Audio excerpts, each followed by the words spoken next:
This is more of a fall, late summer flower, and we have a lot of really small bees called like mass bees and little sweat bees. That's Marek Stanton. Since I was really little, I've always been interested in animals in general.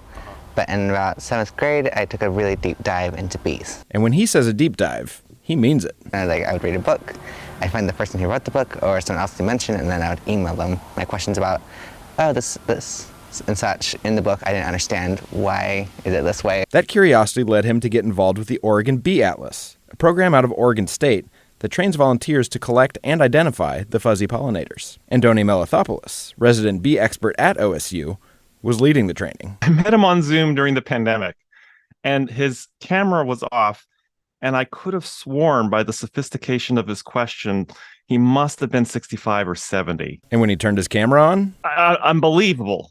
How is that possible? But Stanton is more than just a self-taught bee expert. I mean, his capacity as both an artist, as a natural historian, as a person who just knows about the world is remarkable. As one of my colleagues says, he kind of represents the best of all of us. Since I can remember, it's always been like animals and art and nature.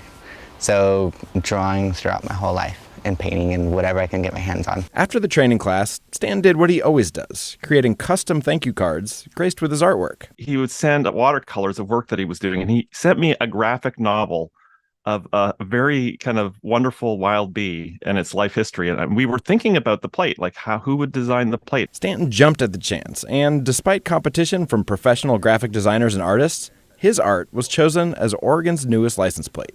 So we have like the bumblebees kind of representing the Oregon Bee Atlas, and some of the money will go to that. And then also we have the Honeybee Project, and also I want to say clover. Stanton also goes to a ton of events, doing what he can to teach others about the important role bees play in natural ecosystems and in agriculture. It's important that people at least are aware of bees and are making changes, because we can know all about the bees and what's important, but if we have no action, it's not going to be of much use. And he practices what he preaches at home, too. So I've kind of taken control of our front yard. Planting mostly native plants that are friendly to bees and other pollinators. I have echinacea, or coneflower, some oregano, and also gumweed over here. He said the prospect of seeing his art on cars all over the state is something that will take some getting used to, but it is very exciting to have it be all over Oregon, also helping fund the project.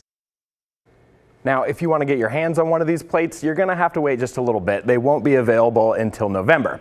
And they aren't free. They'll run you about 40 bucks a pop, but 35 bucks of that is going to go to support pollinator study programs. So you get a cool license plate and you fund important research at the same time. Tim? All right, Kale, it's a good cause, and that is a great looking plate, I think. Wow, that's cool.